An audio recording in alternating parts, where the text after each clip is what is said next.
Here we go. It's a go.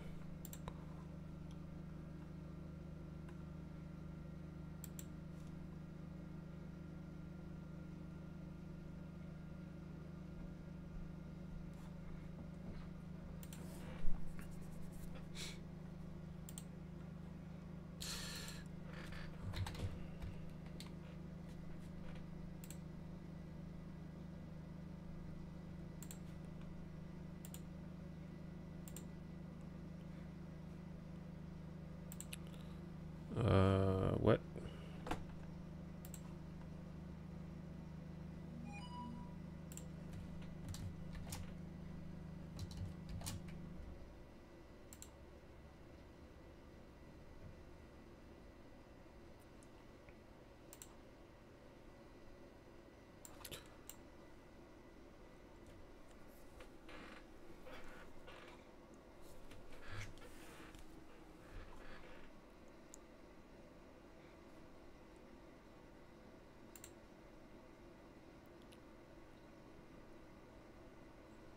Hello? Is this working?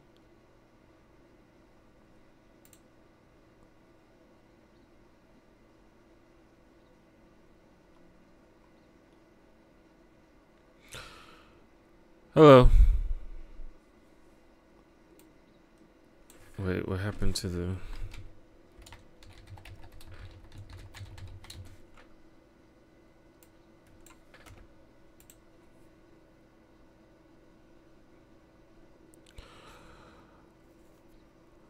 Hello everyone, welcome to the stream.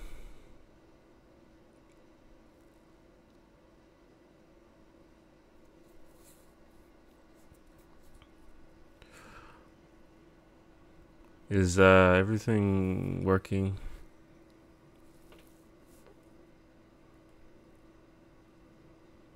Can you hear me?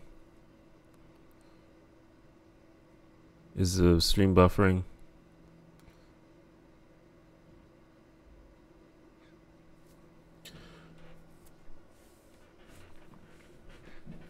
A lot of people came very quickly. This doesn't usually happen. I think the I don't know what happened. Anyway, welcome to the stream, everybody. Let me know if everything's working. YouTube is telling me that the video output is low, so I don't know if it's buffering or whatever.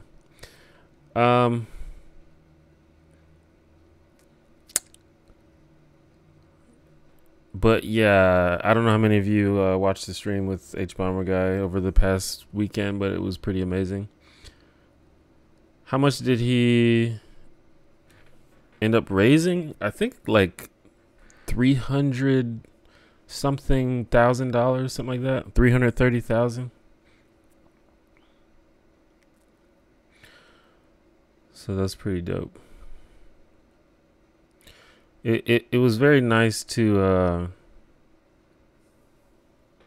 see something just positive come from the internet, because it's like really hard to log on the internet these days and see something positive. So that was really heartwarming to me. Am I actually a janitor? No. That used to be one of the most common questions that I got. But I guess since I changed my YouTube name to T1J, people don't really see the janitor reference anymore. Yeah, I did. I was there for AOC. That was super wild. I was like, I mean, by that point it was like, okay, this is big. But then when she came on, that was like, oh, this is a big deal. This is this is people are gonna remember this.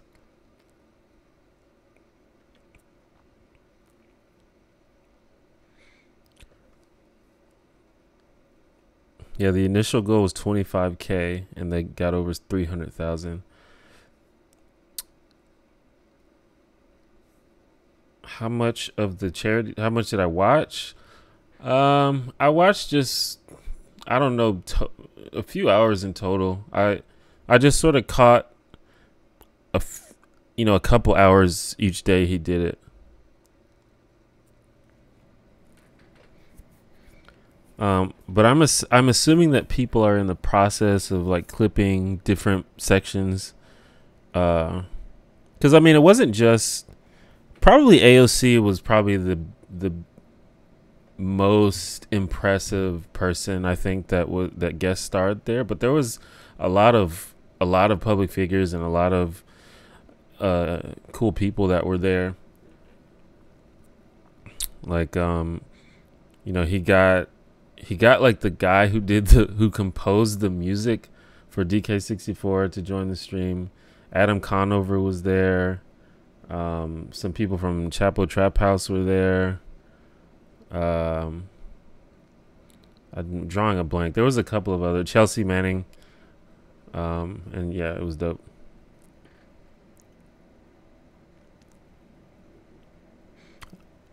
I don't know if he got Sonic Fox on, but Sonic Fox did like retweet the stream and I think donated.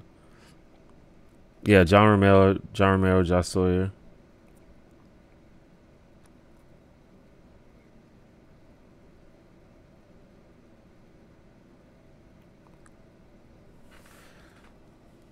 So yeah, it was pretty dope. Oh, he was at a con. The pedantic romance. Yeah, and a lot of YouTubers were there, and just a lot of like really cool people in the community that are lesser well known, but still make really cool stuff. So if you get a chance to like watch the VOD of it or watch some clips from it, if you haven't seen all of it, you should do that because there's a lot of cool moments. It was just like amazing from start to finish.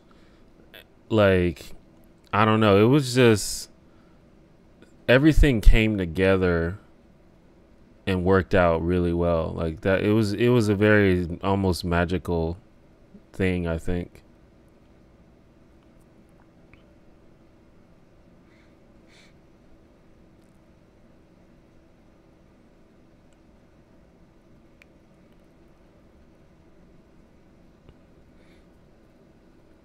And someone asked if I was on the stream. I wasn't. Like I think the first day or maybe the second day, I was like, I guess invited on, or like Lindsay Ellis sent me a invite to the Discord, and I couldn't at the time that she sent it to me, but I was thinking maybe I'll join later. But as I was watching it, you know, it was basically, it just seemed like it was better used as a platform for trans voices and trans causes. And I was like, what do they want my fucking cishet ass on there for? So I figured, you know, it wasn't really my time.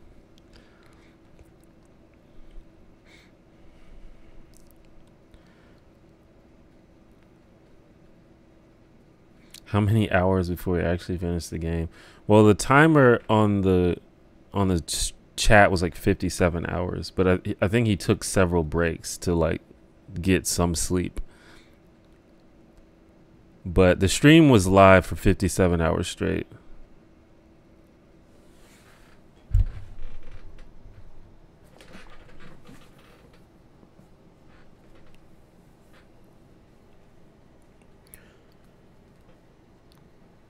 So apparently the best way to get people to come to my stream is to mention Hbomberguy. Because this is by far the most people I've ever had here.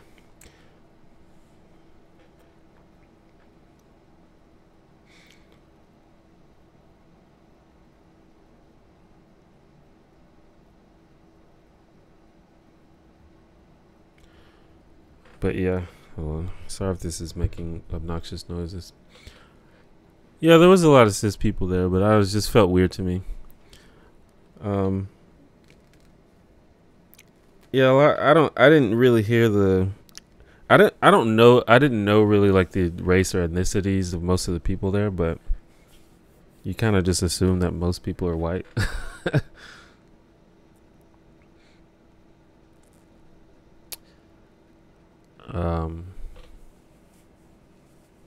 But yeah.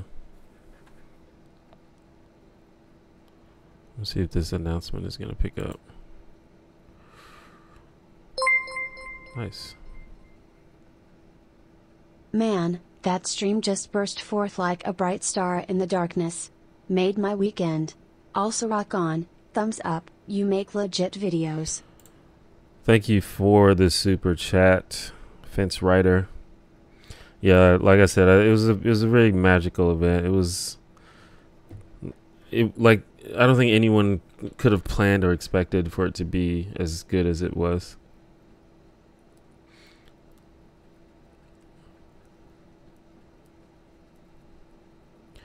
Cat Black was there. I didn't see that.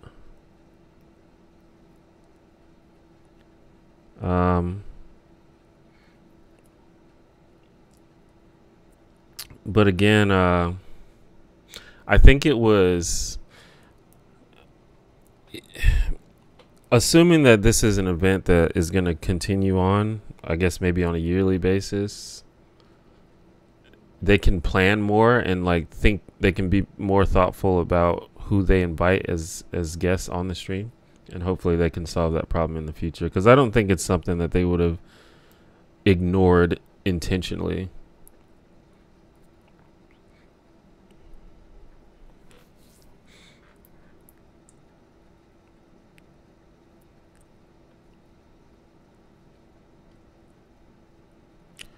I've been responding to your comments on Smash videos for years. Awesome. Yeah, it's weird. C4 Burger. I'm at a point now where in large part because my YouTube channel is verified now. Like, people recognize me when I comment on videos now, so I can't fly under the radar with my comments. Like, people always notice my comments now.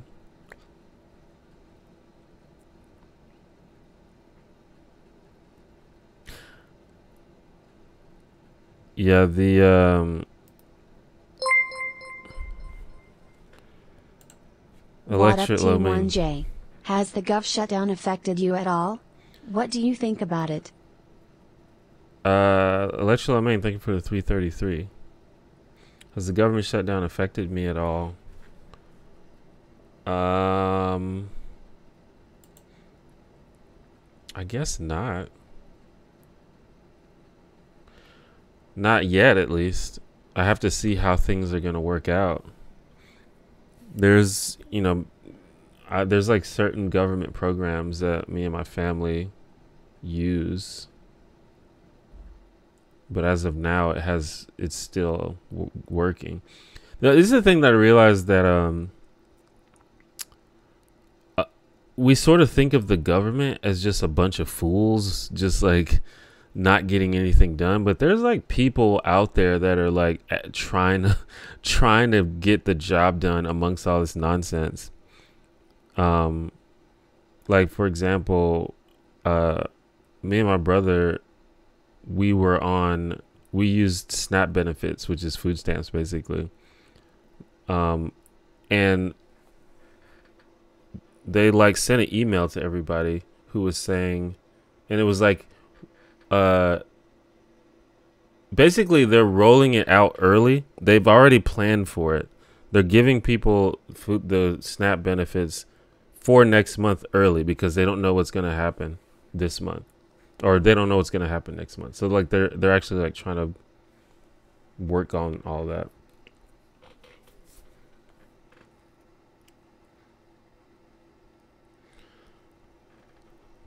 Did Hbomberguy break any records?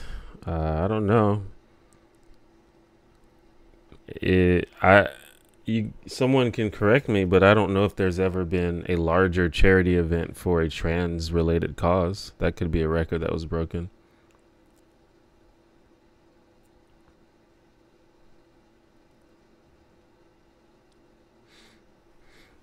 And another thing about that stream that kind of, I mean, it's not something that I didn't know, but it kind of made things more clear for me about the trans community. Like there was several people who said that was perhaps the most positive thing they've ever experienced, or the most positive event they've ever experienced. And it just goes to show, like, what the actual plight of the trans community is, if a Twitch stream is the most positive event that they've ever experienced. And that just goes to show just how much work we have to go. Like, that's amazing that this happened, but that just goes to show how much work we have to do to improve the situation for trans people.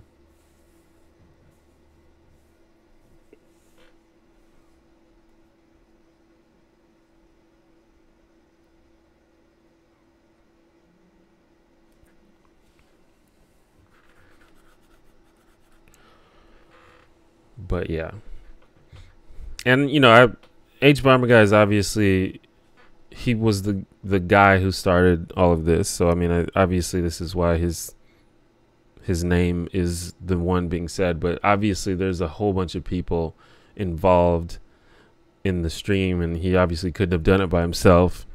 And I think he conducted the stream very well. He let, like, pretty much anybody who had any sort of cause or charity that they wanted to promote, he allowed them to do it. I don't know. It was a good thing. Yeah, particularly Casey Explosion and Dan Olsen were I think they were pretty much in charge of running the whole thing and like organizing the guests and stuff. Which I don't think they even planned to have all these guests, but as it became bigger and bigger, you know, I think at that point they were just tweeting people and was like, "Hey, do you want to come on?"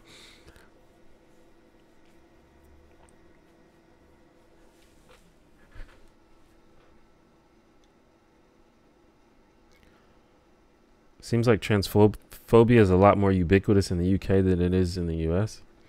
I don't know. Maybe some people in the chat can speak on that. I don't know what it's like in the UK. But it seems like in general, transphobia is still pretty prevalent. Like, I think we're still at a point where it's socially acceptable to be transphobic. Apparently a disabled person got a wheelchair crowdfunded. Yeah, I think I remember something like that. There was somebody, maybe it was that, where, you know, they promoted their cause and it like their goal was like doubled within like 10 minutes or something.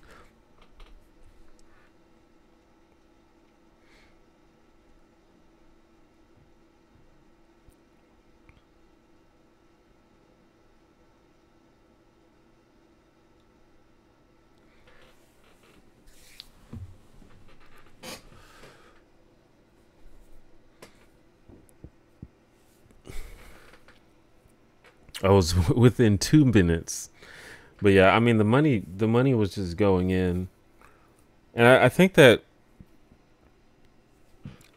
we all knew that the LGBTQ community was, you know, they go hard when they want to, and if they are in solidarity about something,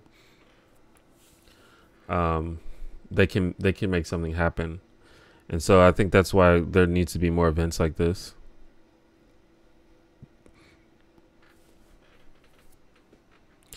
Man, thank you for the $10.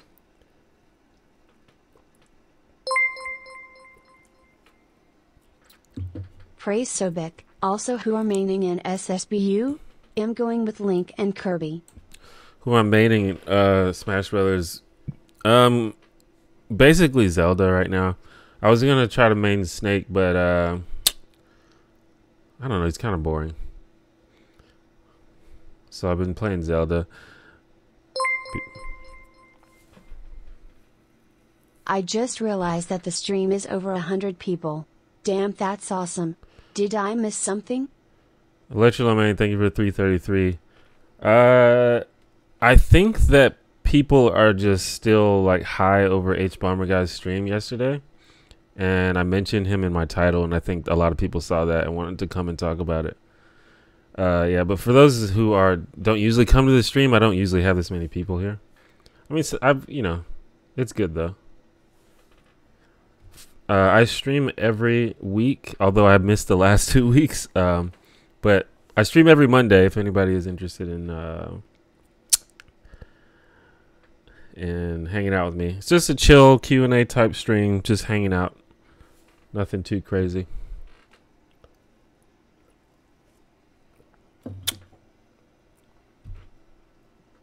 Who's your Nintendo crush and why is it Wendy Koopa? Hey, I like Wendy.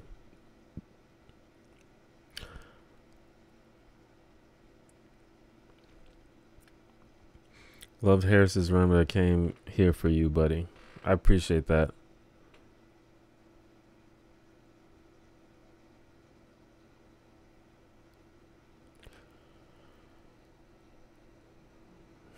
Yeah, Ollie donated a lot of money. Working on any new vids, yes. There may be a video today. I'm waiting on. So the video I'm putting out today is a sponsored video, and I'm waiting for the sponsor to confirm that they're okay with the video, and if they are okay, then I'm gonna release it as soon as I finish streaming. If not, it may take another day because I may have to edit some stuff.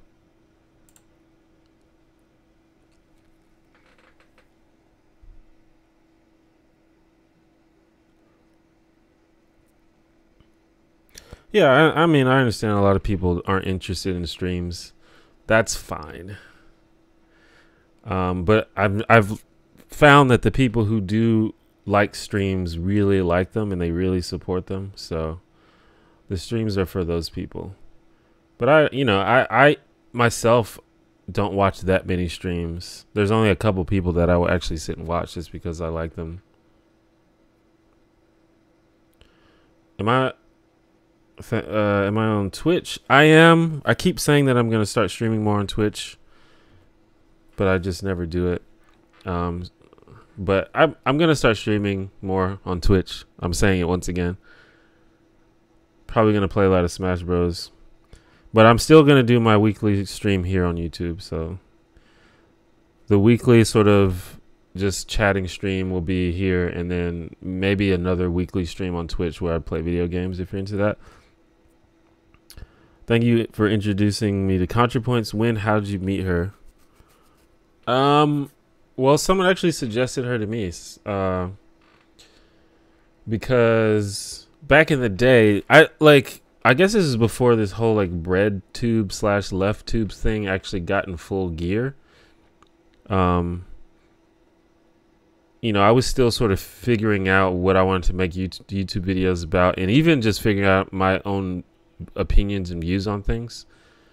But I realized that was like sort of during the rise of the anti-SJW community on YouTube, and a bunch of those people were starting to get popular.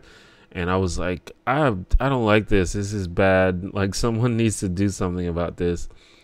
And then I started getting some messages from people who's like, well, have you ever watched ContraPoints or Hbomberguy or some of these other people like, Marina or Cat Black or Rentasmo and just all these other people.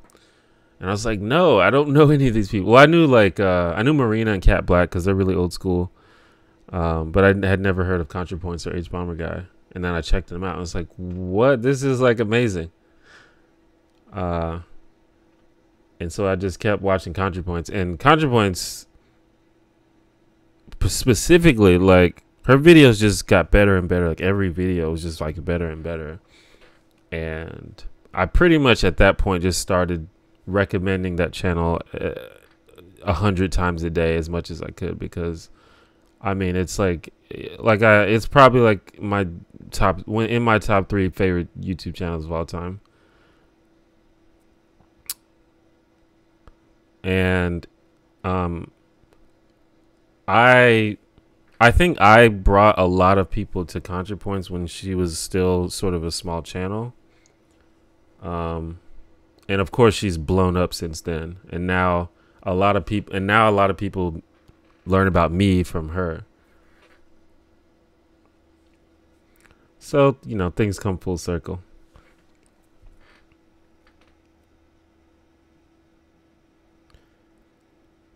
Yeah. I mean, she's been making videos a while, but the channel is relatively new, like just a couple years old. The ContraPoints channel. I have seen the new. I watch every ContraPoints video as soon as it comes out.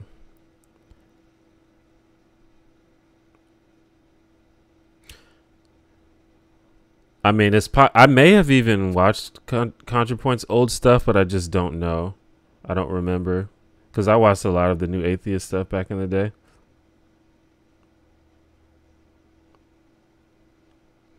But a lot of people have sort of rebranded and changed and stuff.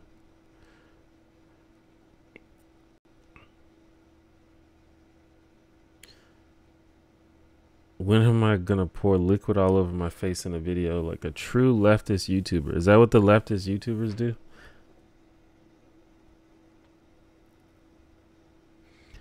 Do I have any opinions on pro wrestling? I love pro wrestling. I'm actually about to start getting back into pro wrestling. I used to watch it pretty religiously, but I kind of fell out of it. But me and some buddies very recently decided that we're going to start watching it again. And I'm actually probably going to go watch Monday Night Raw later today. So that's interesting that you asked about that because you found me right as I'm getting back into it. Usually when I do like stop watching wrestling, I start back around the time of the Royal Rumble because the Royal Rumble is the best. Even if you don't like wrestling, I think the Royal Rumble is really fun to watch. What's been the reaction to your Tina Fey video? It has gotten a really good reaction. It's gotten a lot of views. I think people are very receptive to it.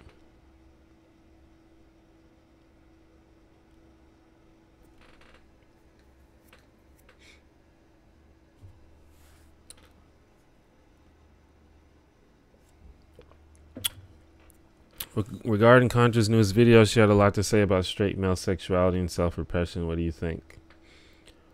I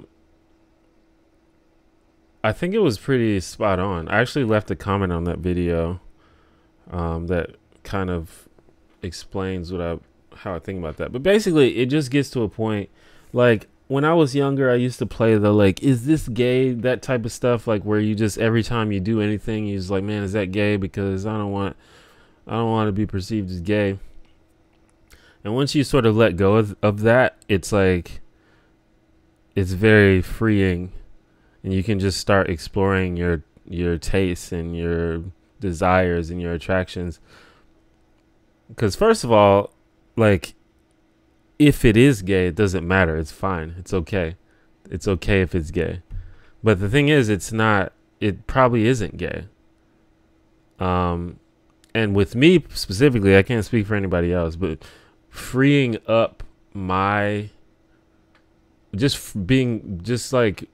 being open to anything has just even further confirmed my straightness, I guess. And basically what I said in the comment was, sometimes I feel like I'm less straight than most straight guys, because a lot of the things that straight guys are so hung up on, I'm just not hung up on. And I'm willing to admit, things that, or attractions that other people may not be. But I don't know if that means I'm less straight. It just means I'm just less insecure, I think.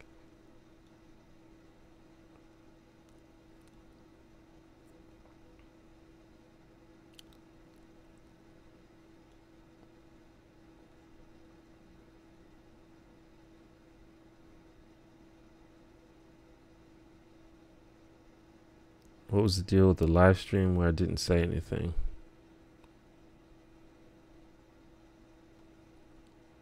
I don't know. Did that happen? If that happened, that was an accident.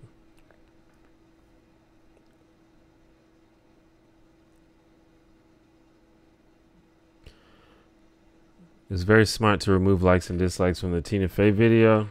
Actually, I turn off likes and dislikes from all my videos.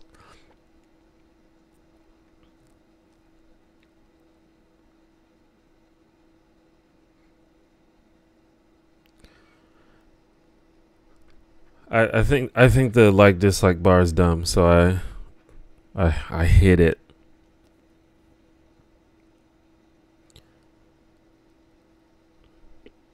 It just, like, I don't know, like, when it being about, I don't know. it's hard to even talk about sexuality because it's the more like I think about it, the less important I think it is. Like it doesn't matter like the label. It's just like you like what you like. I mean, and I don't know, like it's almost like politics. Like I resist a lot of political labels, and I would rather you just ask me how I feel about certain things, and I respond to each of them individually. And that's almost how I feel about sexuality. Because I don't even know what straight means. Like when you talk about politics, it's like in general I'm progressive, I guess, but I would much rather you ask me like what specific things what I feel about specific things. And with sexuality, it's like in general I'm straight, I guess, but I would much rather you ask me about specific things.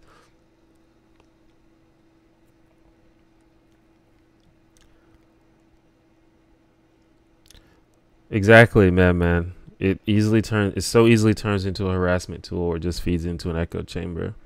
I agree. And I also don't like that people use the dislike button as the I disagree button, because on my channel, I think it's common for me to make videos that people disagree with. And I don't think that's the point of the dislike button. I think you use the dislike button if the video's bad or misleading or stupid or something like that.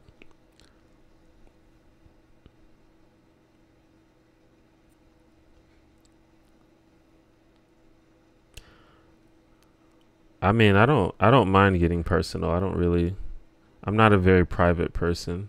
I'm okay with being open about things.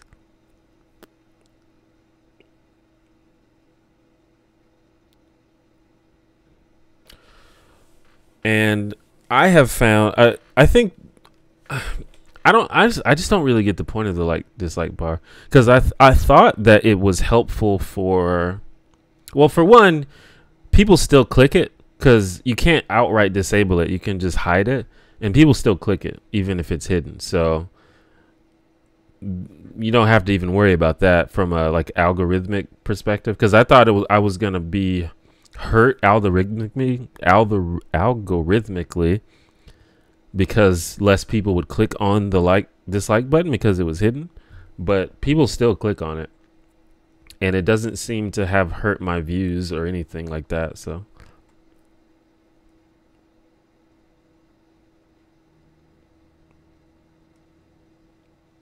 algorithmically, do I have my eyes on any early candidate? Not really. I need to really do some research about their actual positions. But I do like that in general, more progressives seem to be running. Or more like more progressive. I don't know if they're like as progressive as we need them to be, but they're more progressive than past Democratic candidates have been. But I'm probably not going to worry about it until it gets closer to that time, and until these people are sort of forced to make their policy positions more clear, and then I'll decide who to support at that point.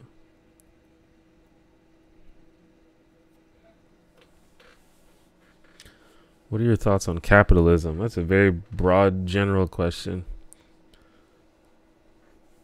I think that I think we do capitalism really bad, and we need to probably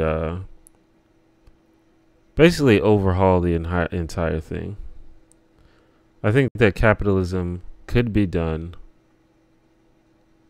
not bad, and it would be good if we found a way to do that.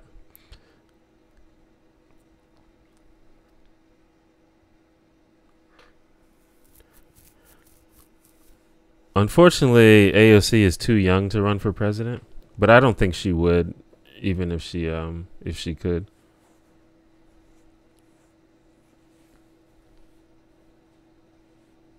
Cuz she's just, she doesn't have enough political experience, and it would be really hard to get for her to get the support of like the Democratic Party, I think. My for against the Gillette ad. I'm for the ad. I don't understand why anyone would be against it. The response to that ad was really sad for me. Are you ready to have some investors for your company starting with your brothers? Just realized I've been watching you for 5 years, so here's to that. Thank you for the super chat, Amelia. 5 years, that's amazing. And hold on, what was the other one? Was that a donation? I need to have this thing open.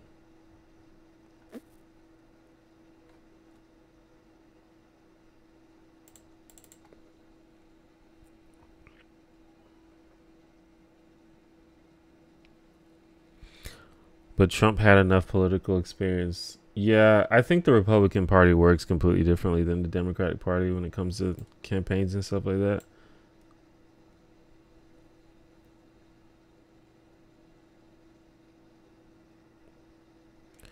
People are against it because it characterizes patriarchy and toxic masculinity as a problem that men are responsible for rather than a problem with the system. If men are not responsible for it, then who's responsible for it? Who created the system? Is the system some sort of sentient, self-creating machine?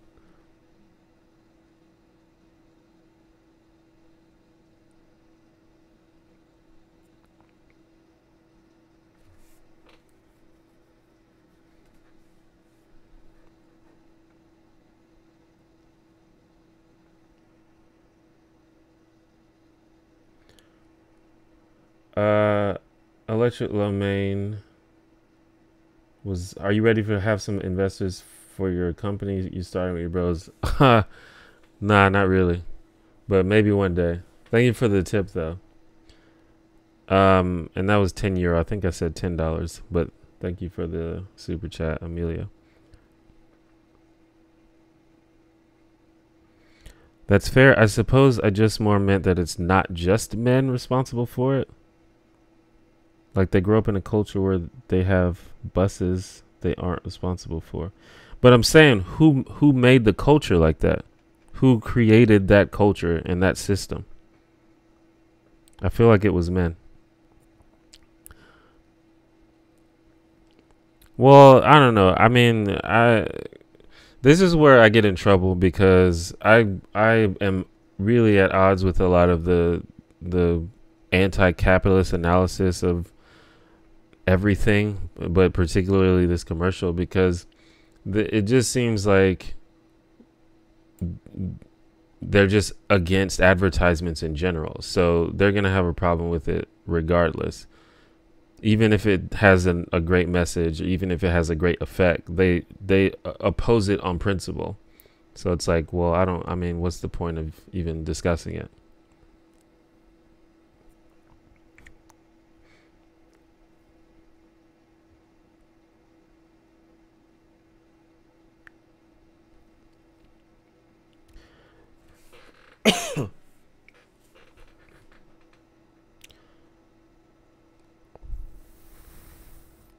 I feel like the only reason to be opposing of that ad is if you are denying the fact that toxic masculinity is a thing and that men perpetuate it.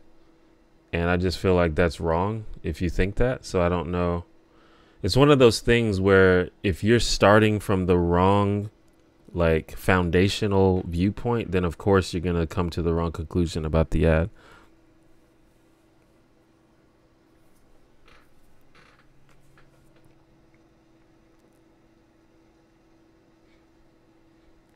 And it's one of those things where, I mean, maybe if Gillette would have put hashtag not all men at the end of the ad, people would be okay with it. But it's one of those things where people just jump to being defensive when it's like, okay, yeah, not all men, we get that, we understand that, we shouldn't have to say that every single time we talk about social issues.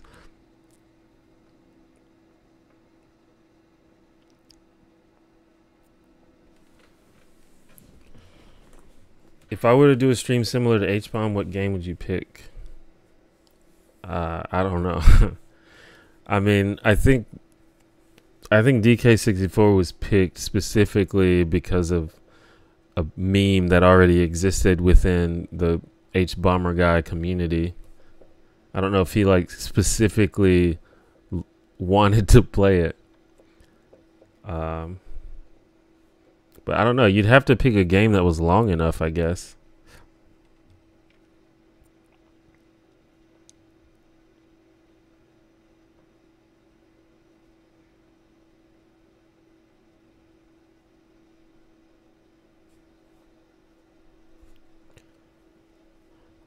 Or maybe like Final Fantasy VII or something like that.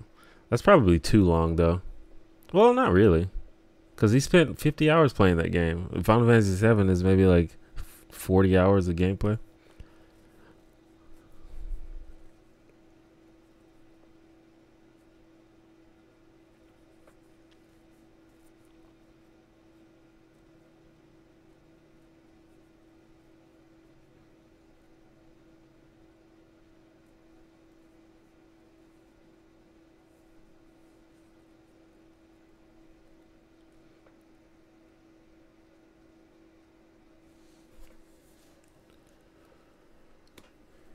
I mean, if you knew exactly what to do in Final Fantasy VII or DK64, you could probably complete them very quickly.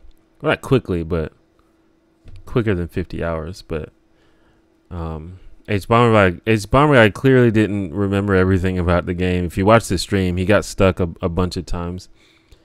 And I definitely don't remember everything about Final Fantasy VII. Yeah, he did sleep a couple times, but there was still maybe about 40 or 30 to 40 hours of gameplay he did.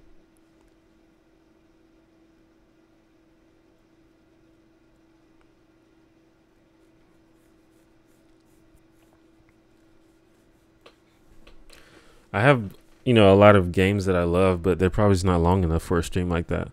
Like my favorite game ever is probably Metal Gear Solid 3, but you can beat that game in like 8 hours if you know what to do.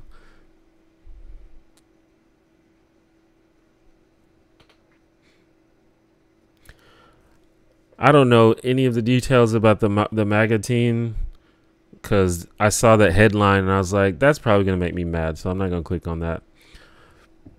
That's sort of how I interact with the news these days, because right now my like mental health is more important to me than trying to outrage myself over some stupid kids. Chad, thank you for the $10 super chat.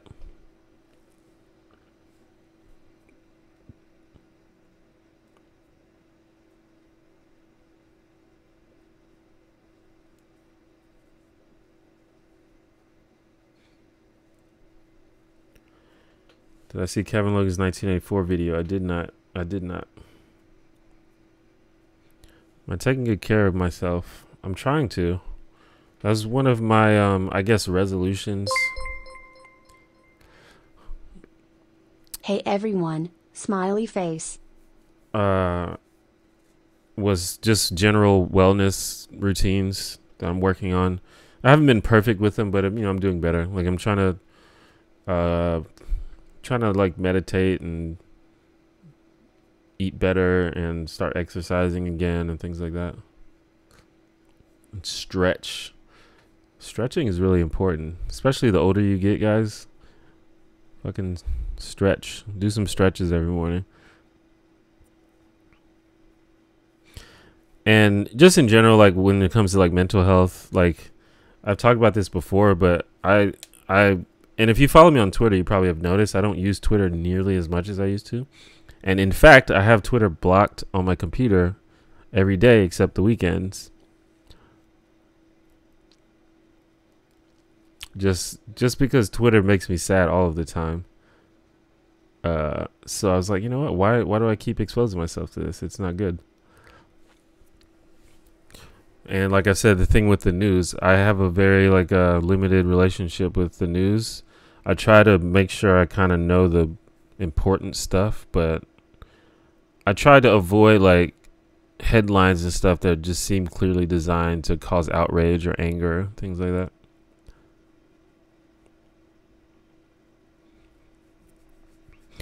How do you get sponsors? Do they come to you or you to them? In general, if you're like an independent YouTuber, they come to you.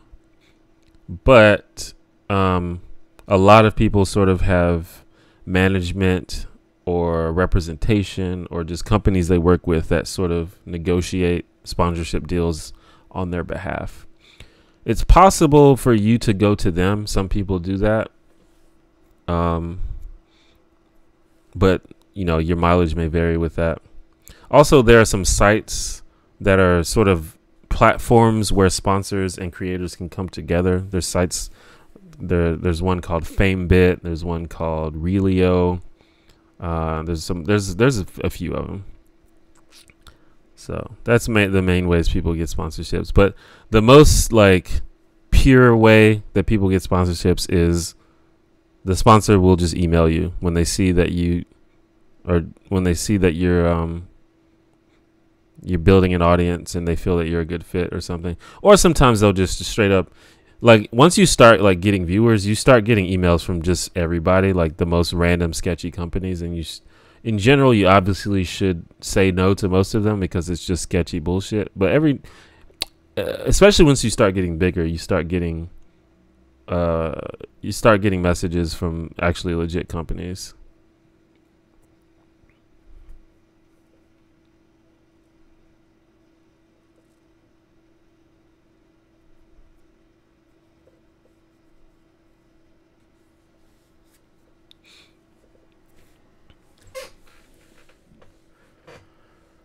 Yeah, I mean, I think if you're able to keep your Twitter feed curated, that can happen.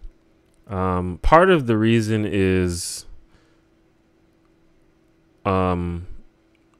if I follow a lot of political people, just because a lot of my friends are involved in politics, and a lot of the YouTubers that I like talk about politics, and just a lot of the people that I follow, you know, talk about politics.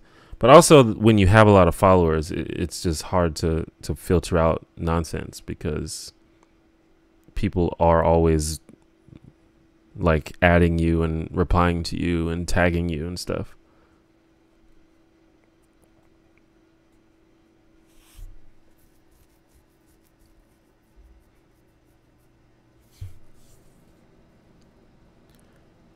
Do a video on how to get off social media. Maybe. Pretty much my main thing has just been Twitter. I don't personally feel the need to get off other platforms. I don't have as much of a negative experience on the other ones, but Twitter was the main one for me. And with me, like I literally need, like I had to install an extension, a browser extension. I need like external intervention. I don't have the willpower to do it myself. Do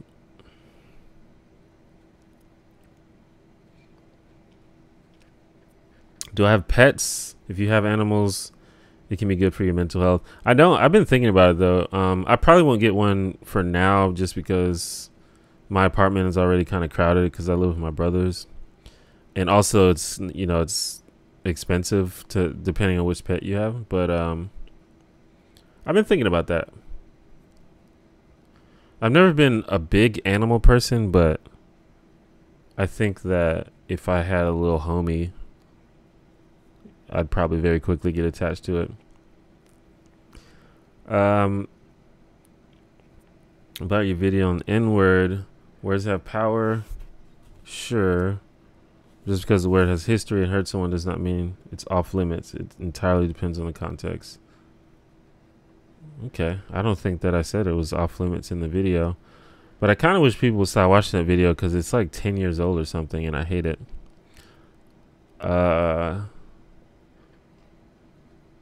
I'm pretty sure the crux of that video was basically just don't be a dick.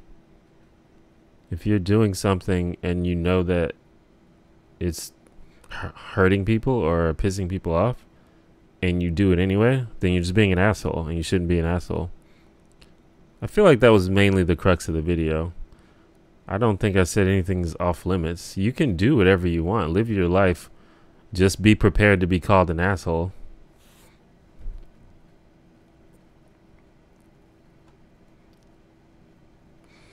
What kind of pet would I get? I would probably get a cat. Even though I don't like, my history with cats has been mostly negative.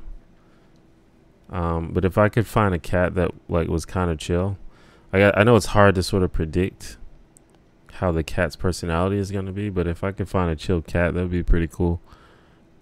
I like dogs, and I particularly like well-behaved dogs and dogs that are trained. But I don't know if I'm gonna feel like going through the process of training a dog. Also, dogs are just kind of a lot of work sometimes and expensive.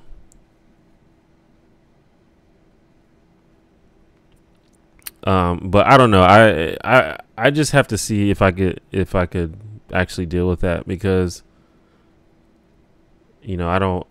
I would have to have like a well-behaved animal, basically, because otherwise I would just get annoyed constantly and it wouldn't be fun for me.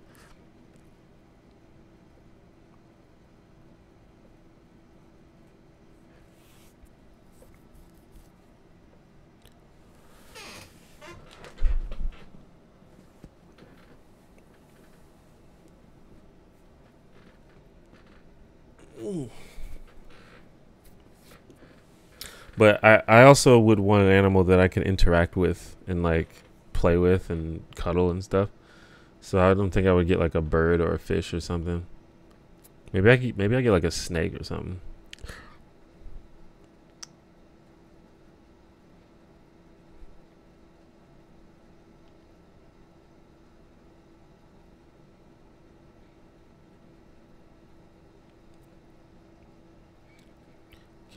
Can you tell us what your current moral system is based on? I don't know. It's just based on my thoughts on how people should act. I don't know.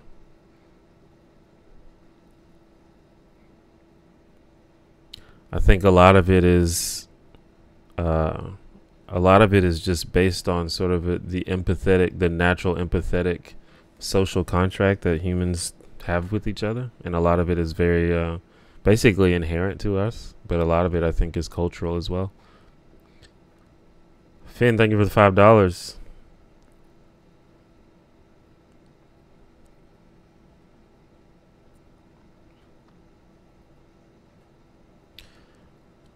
All right, Big Bad Brouhaha, thank you for coming to the stream.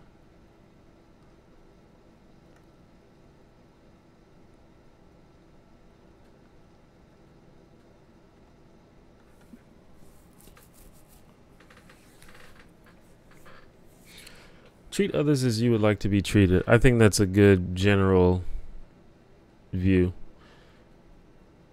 In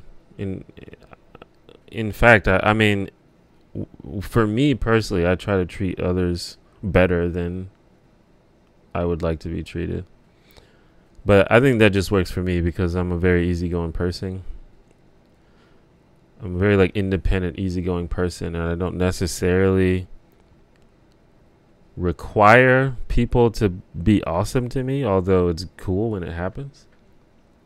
But I still try to be awesome to other people for the most part.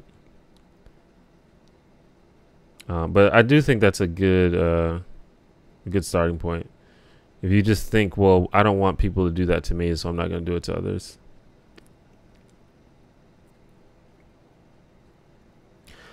I found your videos literally yesterday, short of old ones, maybe not being as relevant to your current feelings. Are there any vids that you think are standout, must watch? I don't know about that. If you just go to my channel page, there's a playlist that says new here, watch these, and I just sort of selected ones that seem to resonate with people a lot, and they also sort of like really demonstrate the types of videos that you'll find on this channel.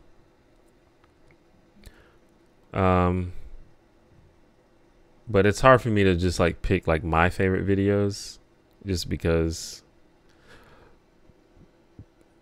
because I've made so many of them, it's hard to even remember.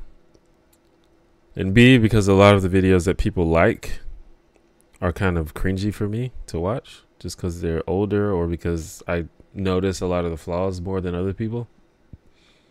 But there are also videos that I think were really cool that didn't get a lot of views, so I don't know.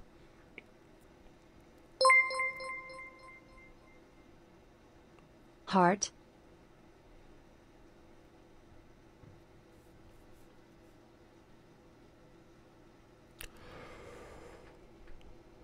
I found your channel through the questions for anti-SJW's video. I feel like that was 800 years ago. Interesting. Yeah, that was a while ago. It was 2 or 3 years ago.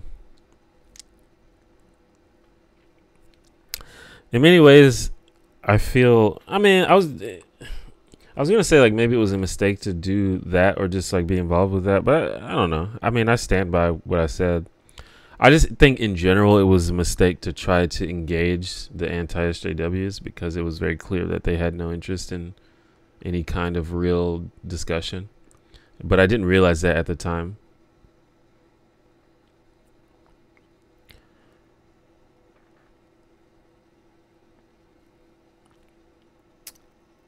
Hey there, greetings from Berlin. What's up? Is there advice you would like to have had when you got started creating content online?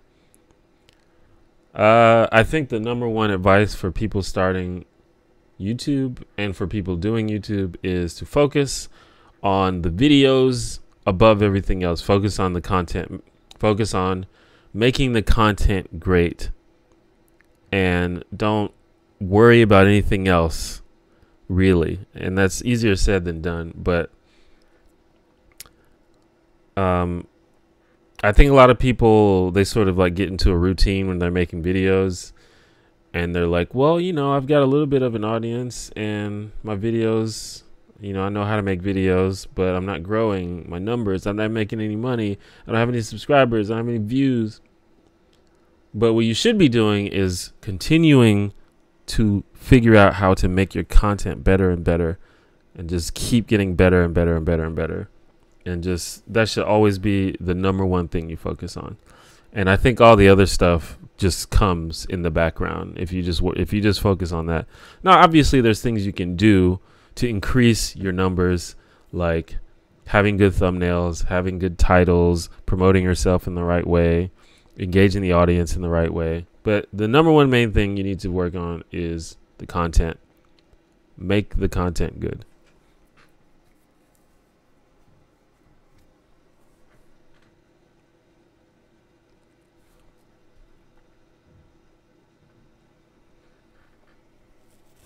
What is an HBO Hbomber? That's funny. Hbomberguy, if you don't know, is a YouTuber who did a stream yesterday that benefited trans people, and it was an amazing stream event, and it inspired a lot of people. And I think it was a landmark moment for the online, not just the online trans community, but the online social justice community in general.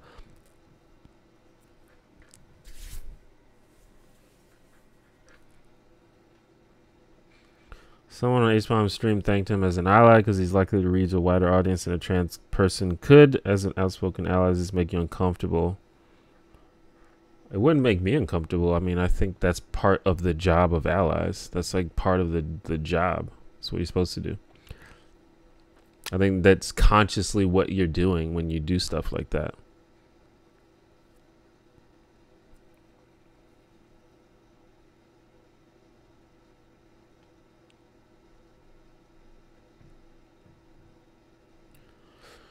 So Liza Superwoman community channel and others talk about burnout and such on this platform. You think there's a lot of pressure to get clicks and views? I mean, kind of. The problem is a lot of people their actual livelihood and their income is dependent on getting clicks and views. And that's, that's the beauty of things like Patreon and stuff like that, because you don't have to rely as much on getting views to make money. But I don't know. I think it's just a bad place to be where you're so worried on getting clicks and views. I don't think that's if you're in that position, I don't think the person who is creating should be the one worrying about that. Like you need to have other people that are focusing on the sort of marketing, clicks and SEO type stuff, because that's just going to completely ruin your relationship with your creations. Contra would have gotten the same platform, right? Probably. It depends though. It's hard to compare people to Natalie, because I think that she's just a very special and brilliant person, and I think she's doing things that other people in her position would not be able to do. But I still think that she has a specific audience, and there are people that someone like Hbomberguy would be able to attract that maybe Natalie wouldn't.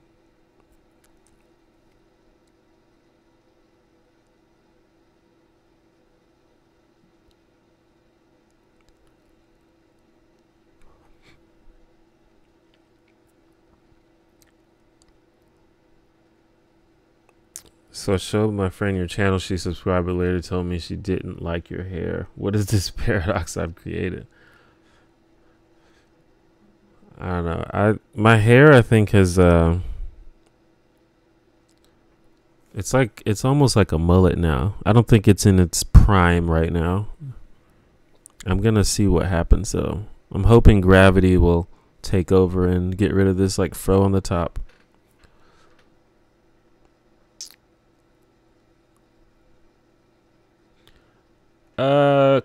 I mean, kind of normies, but not really.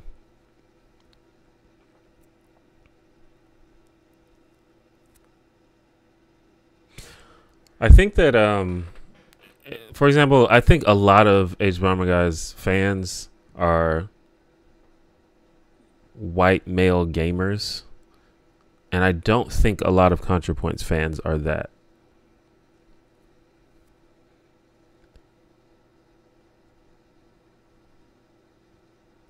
Like, I think Hbomberguy has more of a chance of bringing people who didn't really give a shit about trans issues over to caring about trans issues than like ContraPoints could, because I feel like ContraPoints, her audience entirely are people that are very aware of and care about trans issues, I think. So it would be harder for her to reach people who are outside of that community, I think. But Hbomberguy, I would imagine, already has people like that in his community.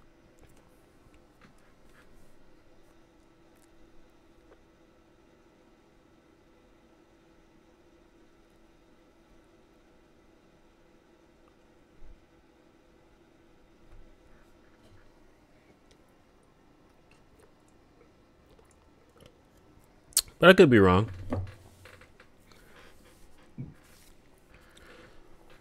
But you know, there's, in general, there's just not that many large.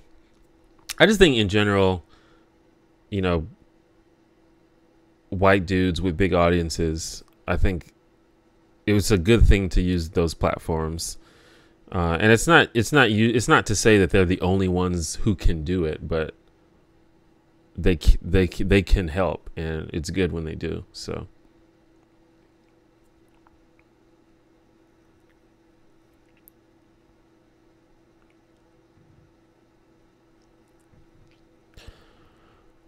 like I got an email recently from someone who was like, hey, I'm a cis straight white dude who's a progressive, and I want to make videos, but I'm not sure if I should, because maybe I should spend more time promoting other types of creators.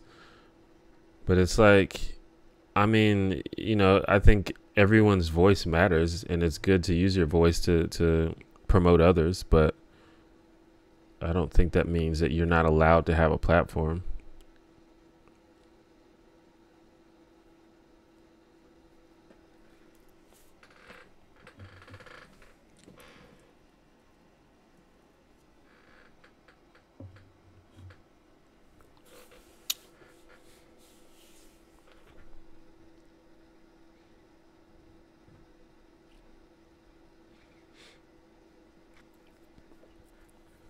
I don't know if Hbomberguy is if his strategy is specifically to combine gaming and politics, or if that's just the things that he happens to be interested in.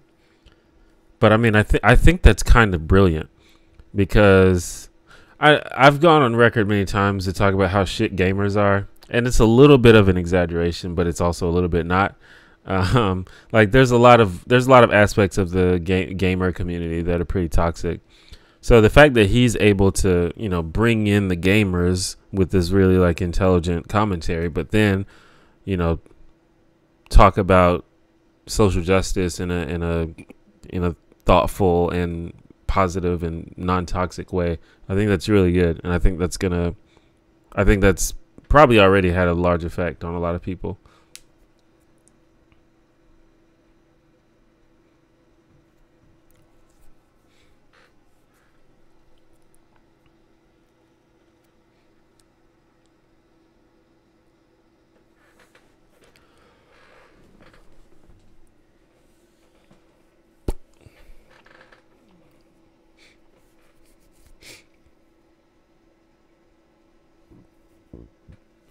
Hassan Piker's doing that on Twitch.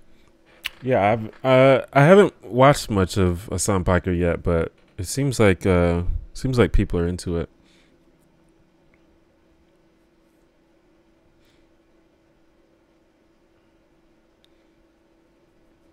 I can't believe the most joyous and trans inclusive event I've ever seen happen in a Twitch gaming live stream. Yeah, like I mentioned earlier, that sort of opened my eyes a bit. Like, it's obviously a great thing, but if that is the most positive thing for trans people, that just shows we've got such a long way to go to make this world better for trans people. But it's great that happened, and we need more things like that to happen.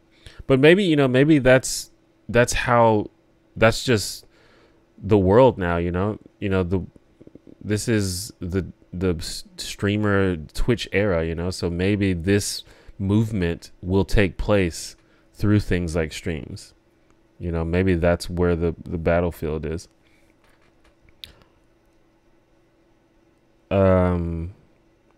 Sean has a Twitch. Yeah, for sure. I think Sean streams pretty frequently, actually. Thoughts on AOC getting involved? I thought it was amazing. I was there for that whole part. That was really good. And it's good that she was, because I don't believe I've ever heard her speak about trans issues before. But she was very like unambiguous in her support for the trans community, and that's good, because you don't hear that from politicians and Congress people that much. They're always like kind of like, well, I support LGBT and things like that, but they never like specifically support the trans community. So it was very good that she was like very unambiguous about it.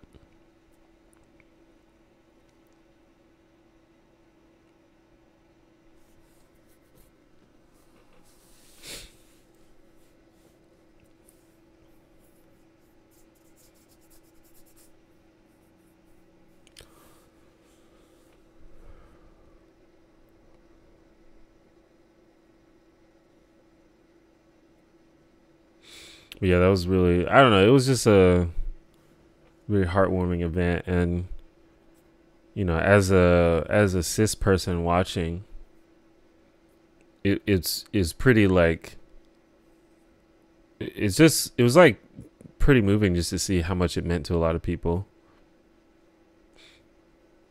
And like I said, you know, it just sort of made it more clear just how much the trans community needs things like this, or how much they could benefit from things like this. At least I don't purport to know what they need.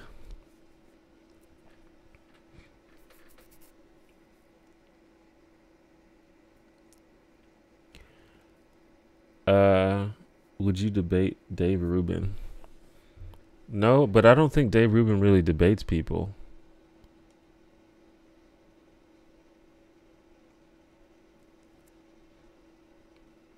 Dave Rubin's main gig is inviting right-wingers on his show and just letting them say whatever they want. That seems to be his thing.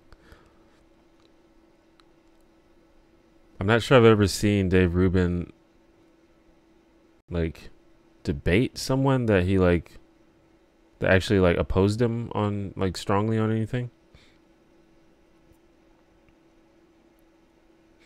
But I wouldn't, because I don't really think that he's a good faith person. I've been convinced that he's not really interested in sort of a good faith discussion. I don't think that's his agenda at all.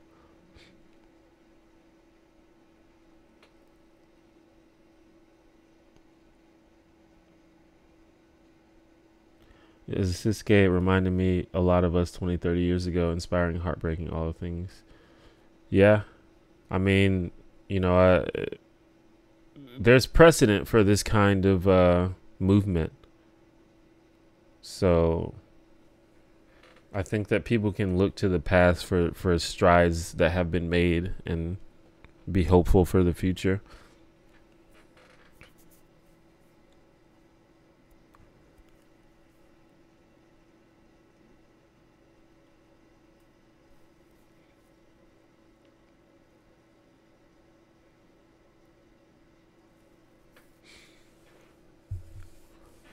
What did AOC do? She came on Hbomberguy's stream yesterday for a few minutes and showed support for the trans community and talked a little bit about politics, among other things. I mean, AOC has done a lot of things.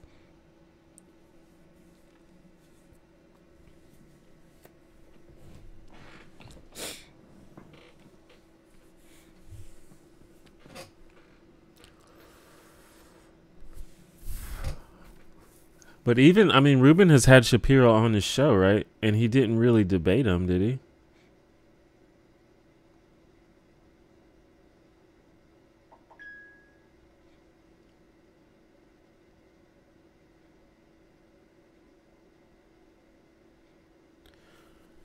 All right, man, thank you for coming to the stream.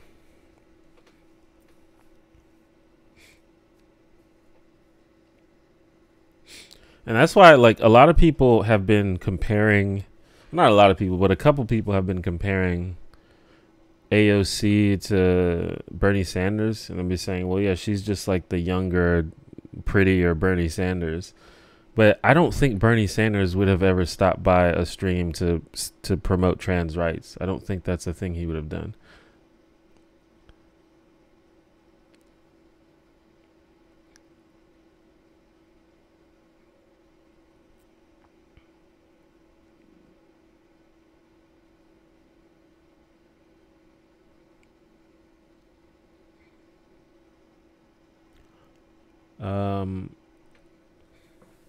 Is it okay to still like Grand Lineham's sitcoms? Of course it is. You can like whatever you want to like. I mean, it's your life.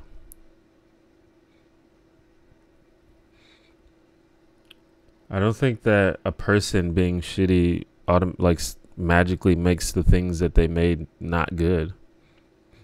It just depends on you if you still enjoy it. I've talked about this. I made a video about separating the art from the artist.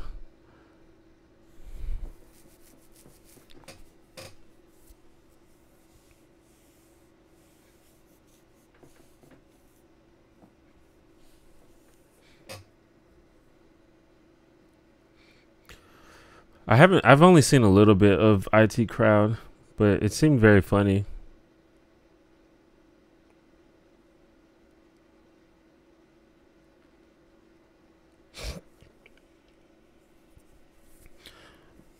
I've talked about this a lot. It just depends. To me, it just depends on the nature of the work and how it relates to the shittiness of the person.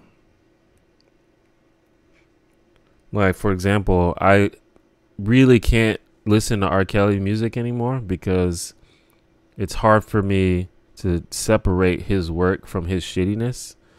Because whenever I hear him singing, I just assume that it just sounds now like he's singing about teenage girls. And that's just not, I'm not into that.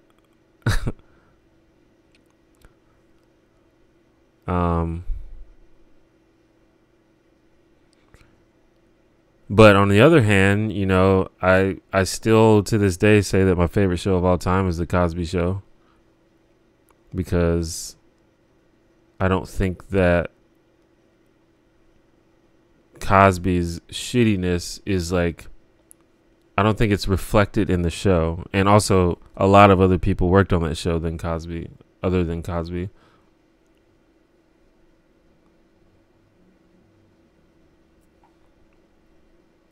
So it just depends. I don't think there's a hard, fast rule. I think it just depends on each individual deciding what they can and can't deal with.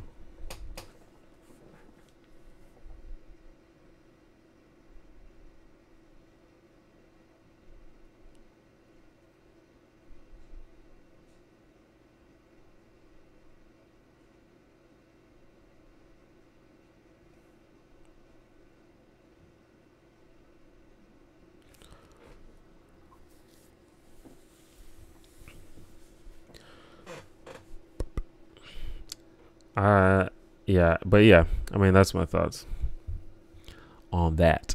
But I did a whole video if you want to know like more in-depth thoughts. Actually, I did 2 videos that tackled this sort of art from artist type thing.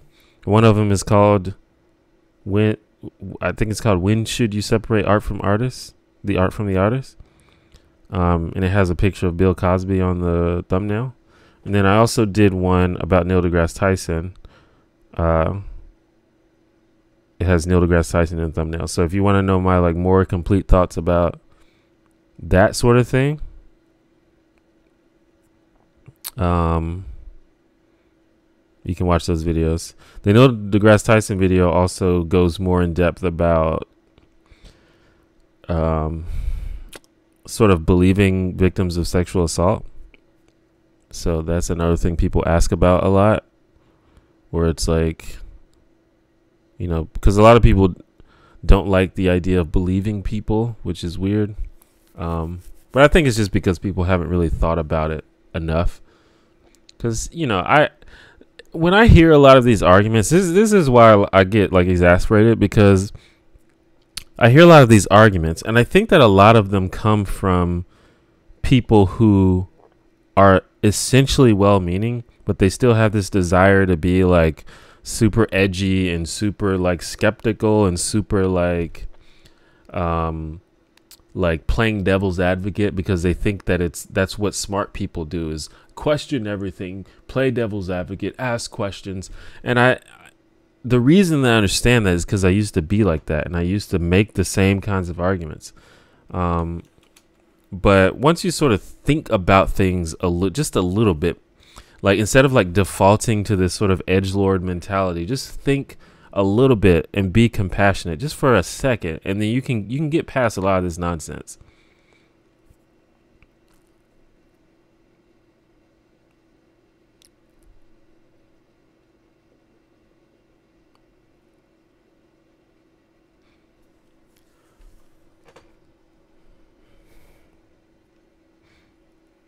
Well, Dope Kaylee, thank you for coming to the stream. I'm glad you made it.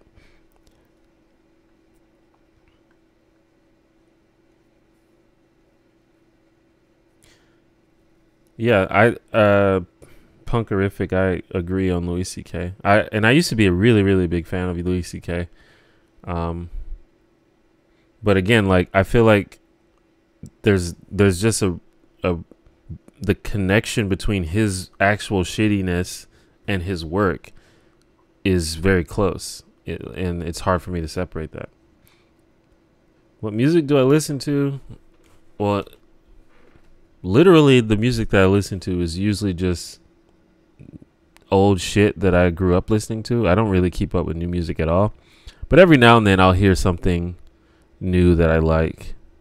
But I can't even remember the last. Actually, probably the last new song that I really liked was "Thank You Next."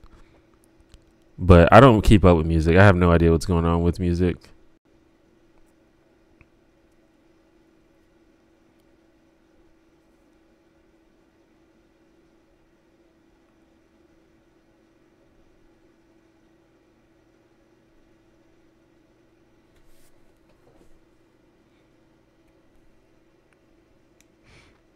And I think that, again, someone being shitty doesn't make the things that they make bad. Like Louis C.K. is clearly, one of the best comedians ever. He's very good at stand-up comedy.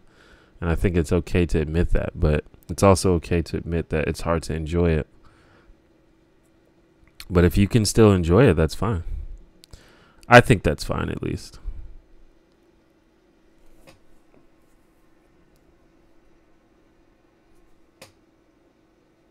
I feel like I have a scar on my face or something.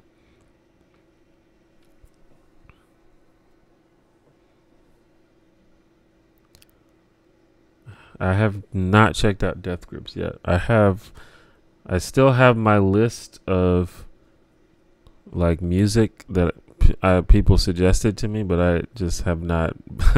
It always slips my mind. But maybe talking about it now will make me remember.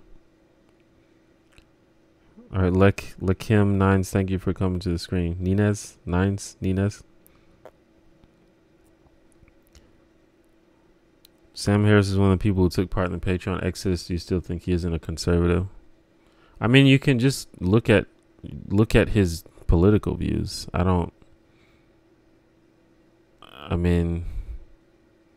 He obviously has a sort of anti-left agenda, but he very clearly does not have conservative political views.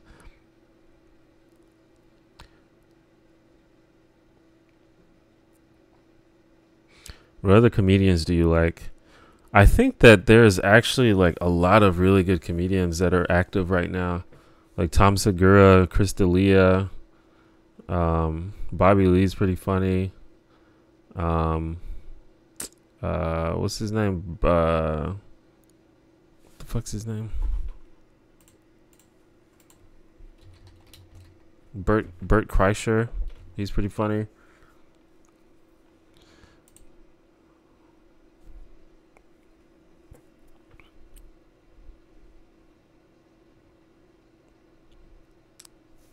There's a bunch of like just really good comedians. Hannibal Buress is good. Hannibal Buress actually just played here in Birmingham, Alabama, like 2 days ago. I didn't get to see it, but I heard it was very good. I like Natasha Leggero.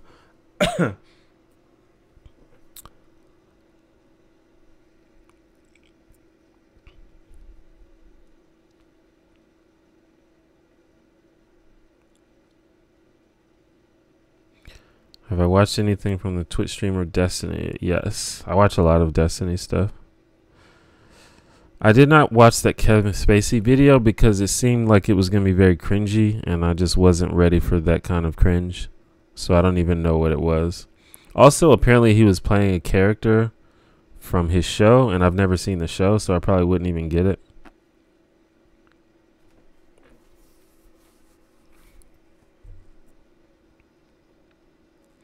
Yeah, I would say Sam is reactionary, but it's very possible for liberals and I don't even know what you call them. I guess liberals. It's very very possible for people left of center to be reactionary. It happens all the time.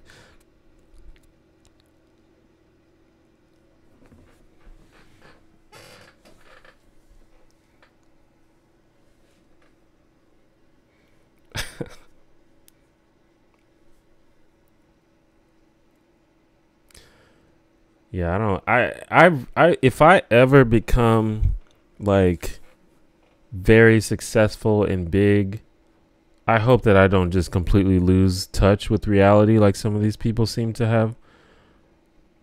Because it's like, why would you even do that? Like, how would you think that doing that is a good idea? I just don't get that at all.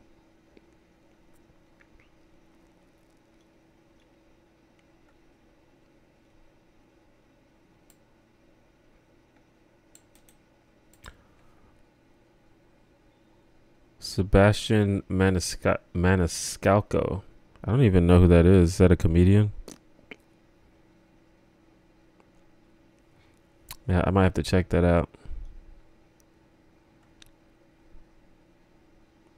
You know what I've been watching? Instead of like actual stand-up, I've just been watching like podcasts or listening / watching the ones that are on YouTube. Because almost all of these comedians that I mentioned, they all have podcasts. And comedians always have like really great stories. So I've been watching a lot of those podcasts. Like Bobby Lee's podcast is really good. Tiger Belly, that's what it's called. And Tom Segura's podcast is really good. So I've been watching a lot of those.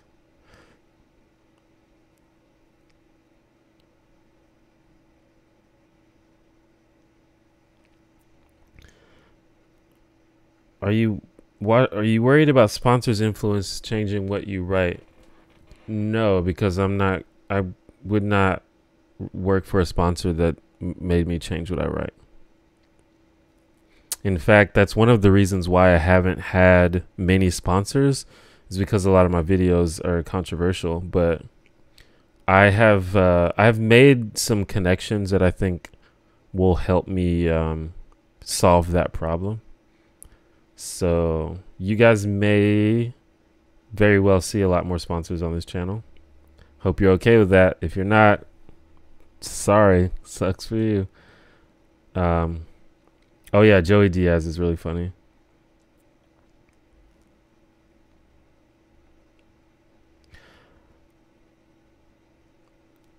I feel like Sam Harris didn't like the backlash she got from liberals regarding his statements about Islam, and then felt accepted by free speech conservatives. I agree with that 100%. I think that's the case for a lot of these like intellectual dark web people. You know, like the Weinsteins and like even Dave Rubin to some extent.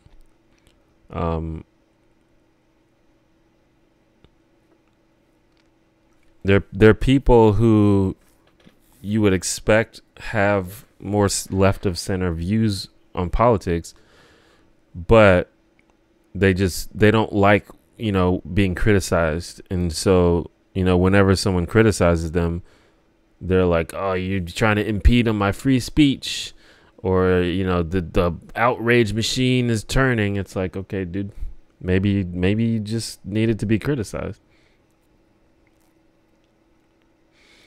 And trust me, I sometimes agree that there's like outrage that like goes too far on the left, and sometimes the left is very silly, I think, about their criticisms, and often the left pushes for like censorship and things like that, or they try to get people fired, things like that, and that shit is real. It happens. But the extent to which it happens and the actual harm of it to society is greatly exaggerated by people like Sam Harris. And the problem is when you see that stuff from the left, but then you look at what's happening on the right, where you have like actual Nazis, and you have like people that are like trying to take rights away from trans people, and people who are trying to, you know, be shitty to immigrants and stuff like that. And you see that, and you have nothing to say about all that. You want to focus on the left because they yelled at you a couple times. That's where the problem is. That's where it's like, oh, I see you have an agenda. You're not actually worried about, you know, what's best for the world. You just have this agenda, this anti-left agenda. Because when you're talking about you know, the left has outrage culture, or they're trying to suppress freedom of speech. But then you're like buddy with people like Ben Shapiro, who's like transphobic as fuck and like racist as fuck, but you're okay with him. Then, I feel like I'm not going to take you seriously anymore.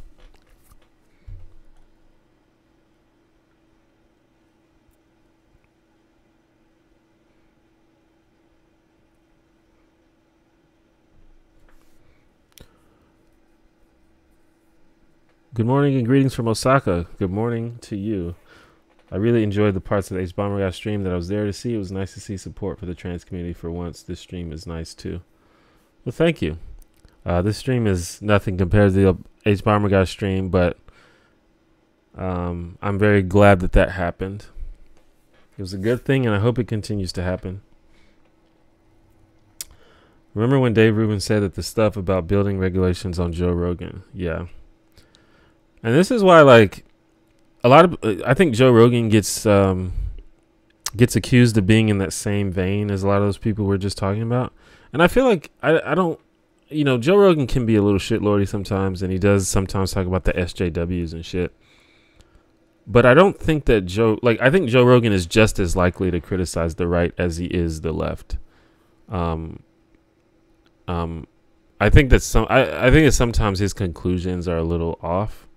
But in general, I'm fine with Joe Rogan personally.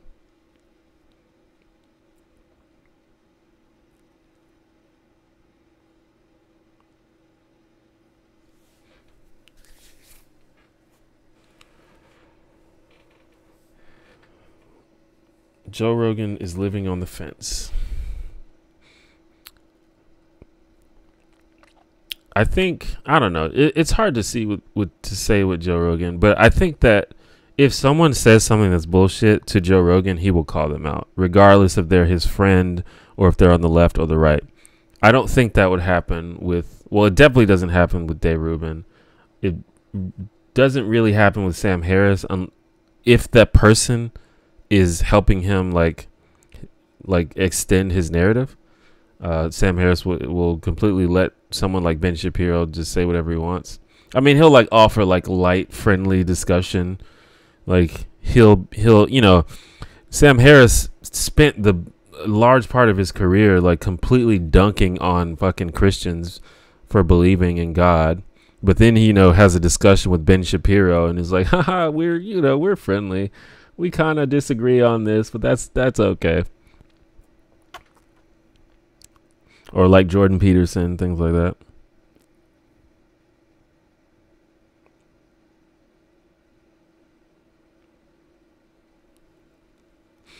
And the thing with the sort of SJW thing is a lot of times valid criticism or valid arguments get called SJW stuff or get called outrage. And that's where the line is. People conflate a lot of things. Thank you, T1J. Good night and love your hair. Thank you, Danielle, for the €5. Good night to you.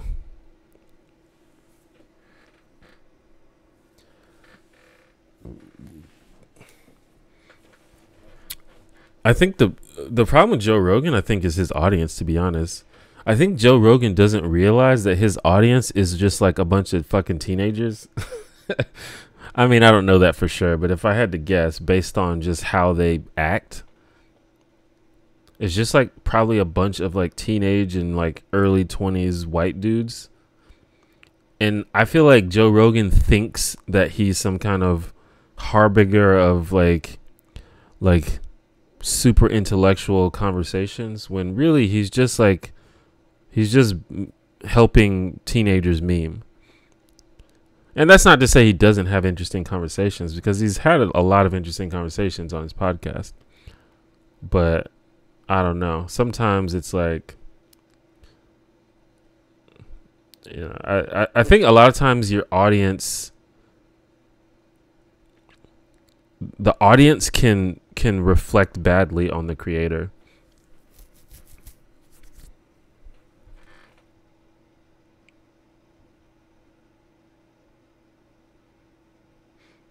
Have I ever tried DMT? I have not. His audience is all the white dudes who have long commutes.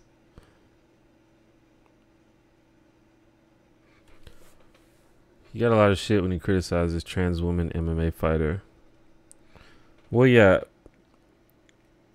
The thing about that's a lot of that too is communication, and I really think that people specifically choose the way they communicate different things, because when you're talking about trans people in sports, that's obviously a complicated issue, and no honest person is going to say that a person with a certain biology that you can just put any people with any different type of biological makeups in the same sport and not expect there to be unfair advantages. Like, no, like, you just have to be honest about that. But that doesn't just outright mean trans women have to play with men, because that's not good either. And I don't personally know the answer to that problem, but it is a problem and it's something we should talk about. But when you just start when you communicate about it in a way that disparages the trans person involved, when you say like, oh man, she's got this manly grip and she's such an unfair advantage, she's out there knocking women out. And by the way, this woman has lost to other women in MMA before, so it's not as like clear cut as the way he made it seem. So I think a lot of it is just how you communicate issues. Like, it's very possible that Joe Rogan and I agree on that, but he just chooses to communicate it in a way that is alienating to trans people. And I try very hard not to do that.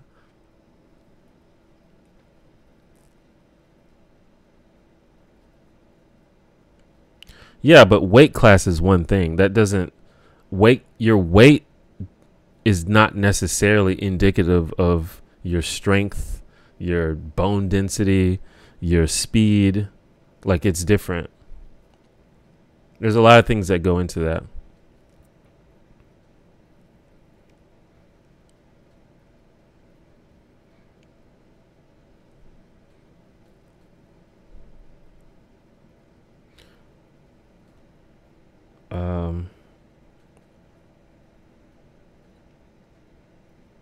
Who do you think your audience is? I don't know. I think it's just people who like me. I used to think that my audience was like the online left, but I don't think that is, because the online left is, I don't know, this is a bit much sometimes. I just think it's just sort of the people that I imagine are interested in just, or at least I would like to think people who watch my videos are the people who don't necessarily want to just be like, I don't know what I'm trying to say.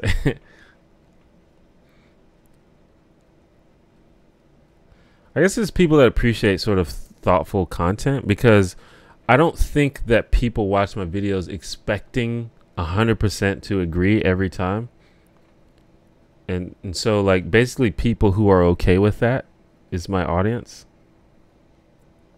Like, I think there are certain, and that's fine. Like, there are creators that I watch where I pretty much expect to agree with them, like, most of the time. But I feel like most people, my audience isn't that, because, you know, sometimes my views on things are a little more nuanced than people might expect.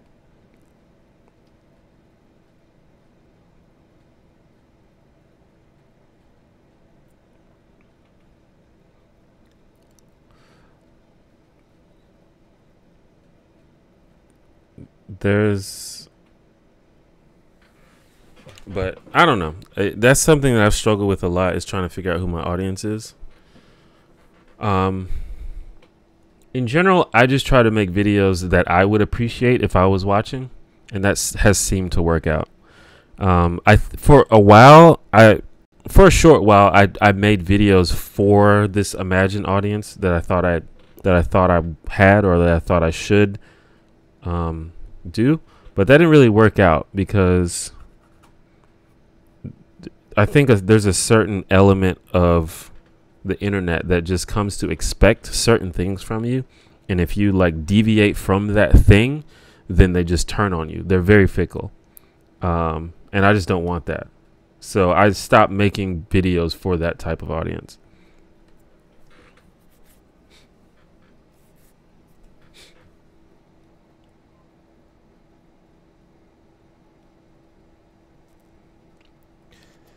Have you seen Cult of Dusty's video on the MAGA hat kid? I did not. I saw the thumbnail for it, but again, I didn't really look into that meme. I don't know if you were here when I said that, because it just looked like something that would be obnoxious to me, so I didn't even look into it. So I don't, probably wouldn't even know what he was talking about in the video.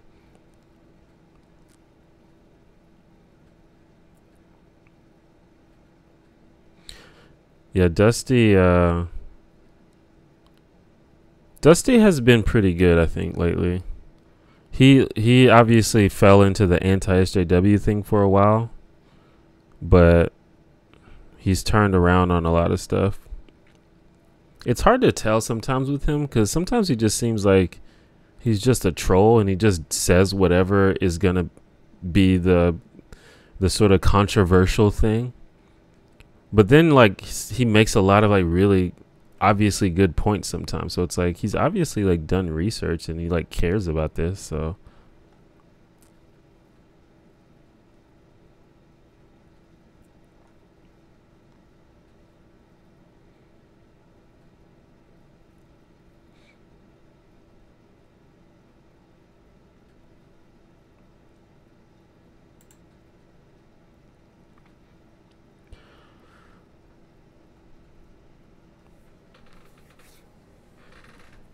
and I mean, I've talked about, I was never like full on anti-SJW, but I could have been.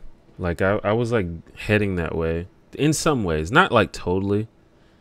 Because I think I was always, you know, I think as a black person, it's easy to understand the issues that you face.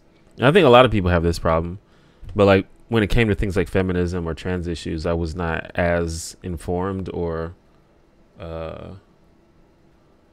just not as really woke about it, I guess.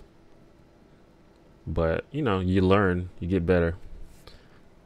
And a lot of it is just like informing yourself. A lot of it is not even being, it's not like you have an opinion and then you hear something that changes your mind, although that happens sometimes.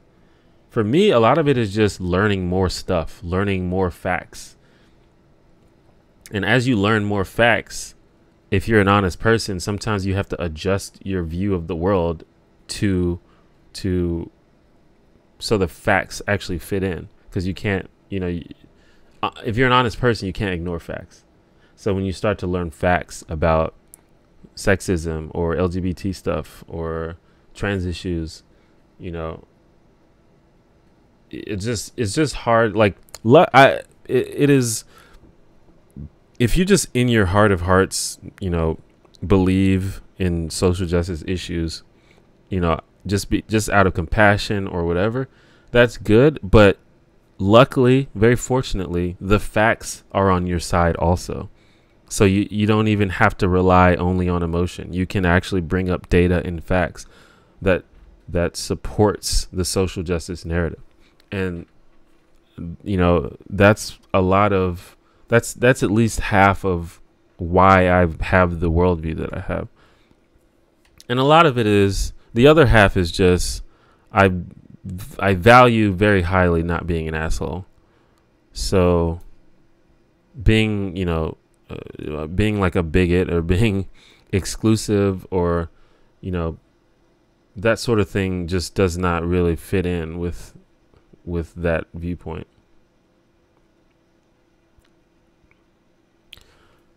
Do you think the SJWs are a real thing in any way? I don't know what an SJW is because everybody gets called an SJW. I've been called an SJW. Pretty much every YouTuber friend that I have that is vaguely left of center has been called an SJW. Even people who identified as anti-SJWs have been called SJWs. So I don't even know what that means. I think people just use it to mean person I disagree with.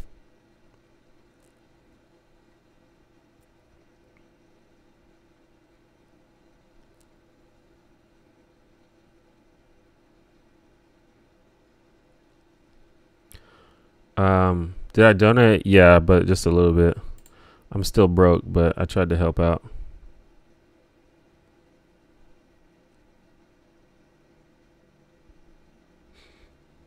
Like, I understand, like, the general idea of SJW is like an overzealous, like, progressive or overzealous social justice person, someone that is excessively, you know, to the point where it's like irrational, I guess.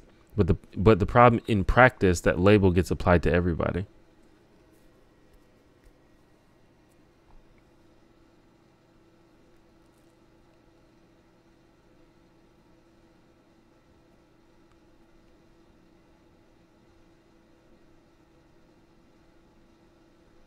I think the idea of SJW is exclusively used to mock extreme left viewpoints by using the worst examples of behavior to excuse an entire group of people who care.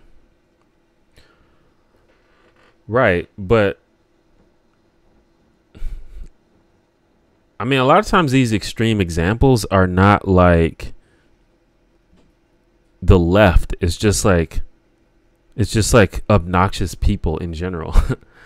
And that exists, you know, across the political spectrum. But the thing about it is, these people are still right. That's the thing. Like, when you see like these videos of like angry feminists who are just like yelling at people and just kind of being an asshole, yeah, that's, you know, you probably shouldn't behave like that. But also, they're right. Sexism is real. So, you know, it's not even like a good basis for an insult.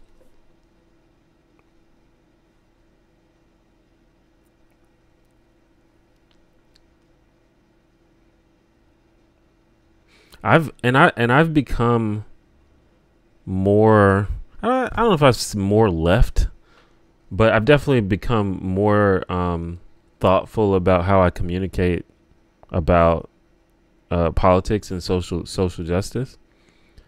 But even, you know, I just said that I was like drifting towards anti-feminism. Even during that point, people used to call me an SJW. So it's like, whenever I hear the term SJW, my brain just immediately turns off. I just can't take it seriously.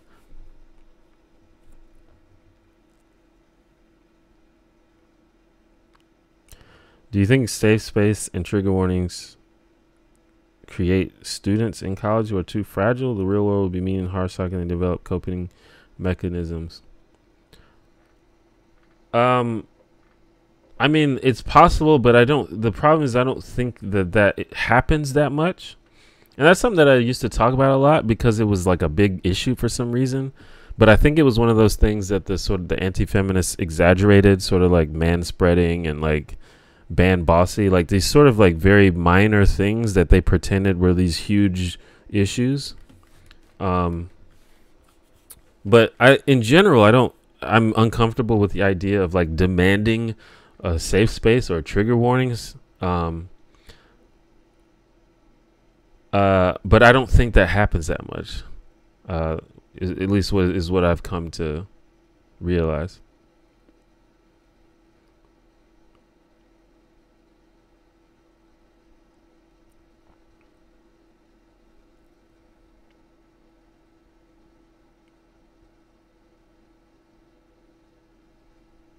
But providing safe spaces, I don't think that anyone should have a problem with that. Like, if there's a situation where there's a potential for someone to be like to have PTSD or to something to be bad for their mental health, and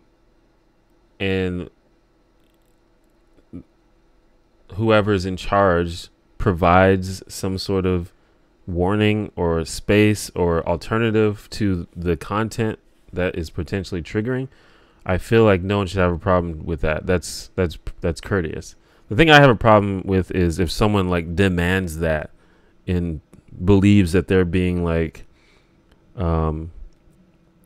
oppressed if they don't receive that, which has happened. There are examples of that, but I don't think it's that prevalent.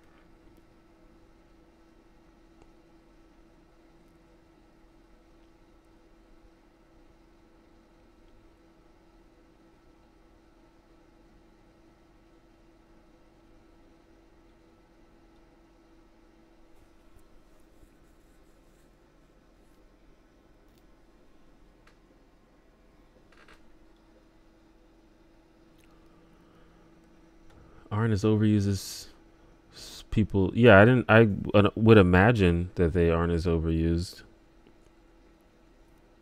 In fact, I don't think I have ever heard. I mean, granted, I don't work in colleges, but I interact with young people a lot, and I don't think I've ever heard the term trigger warning anywhere except on the internet.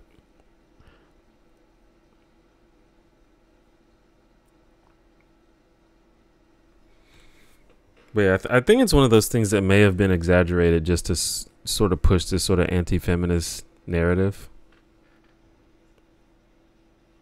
I don't doubt that college kids can be obnoxious, but that's just because they don't know anything yet. They're young. And it's really easy to pick on like kids who are just discovering what it's like to be a person and pick on them and say like, see, this movement is bad. It's like, no, you're like, college students don't represent the entirety of, the feminist or the leftist movement. And there's obviously not.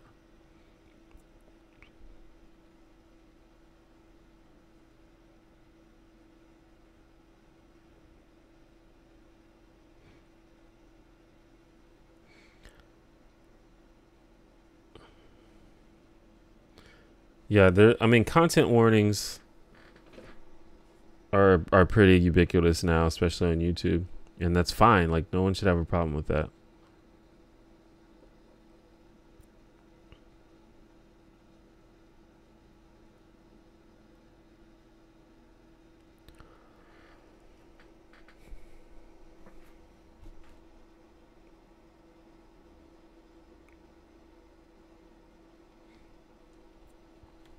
The use of SJW to mock and belittle those that are emotionally invested in issues that directly affect them is, quite frankly, disgusting. Society is too against people caring and having emotions. I agree with that 100%. And that's one of the things that I try to stress in my content is I want to stress the importance of compassion and kindness. Because there's far, especially like in the realm of online content creation, especially creation from men. There's just like this strong desire to just be edgy as fuck. There's like a lot of people that I think are probably good people. They're probably decent people, but they have this need to maintain this edgelord persona, and in doing that, they make a lot of mistakes and they say a lot of problematic shit, things like that. I think that's a lot of content creators fall into that, and I don't want to do that, and I want to encourage other people not to do that. And I don't know.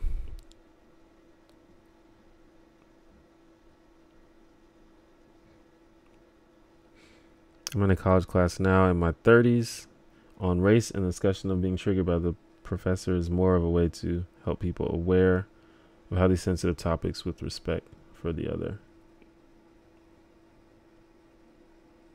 On race, okay.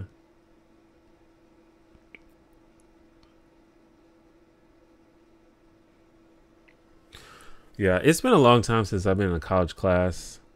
I definitely didn't see any of this when I was in college, but that was a long time ago, so.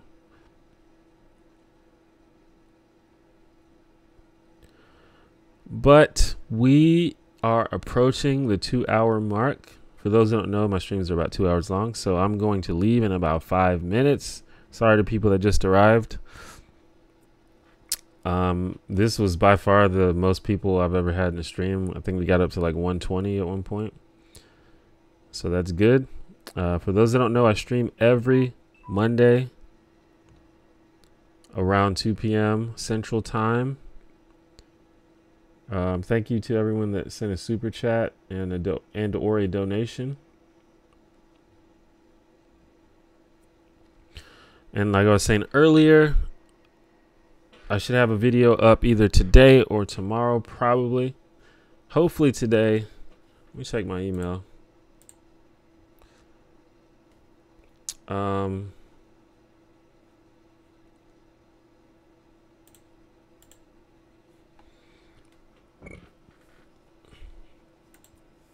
going to start streaming games on Twitch. Mostly right now, the games I'm mostly playing are Smash Brothers and Overwatch. So if you like to watch me play those games, you can follow me on Twitch, twitch.tv/theonejanitor. I don't know when I will be streaming, but I'm going to figure that out. But if you follow me, it'll notify you.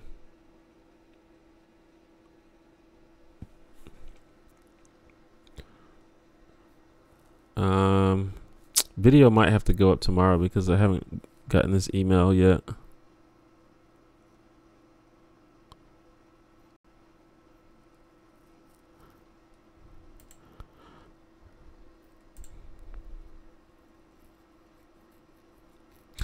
But yeah, thanks everyone for coming to the stream. I'll see you guys next week. If you would like to support me or this channel in a more long-term way, consider becoming a patron on Patreon. Patreon is the main way that you can support me. Patreon.com/theonejanitor.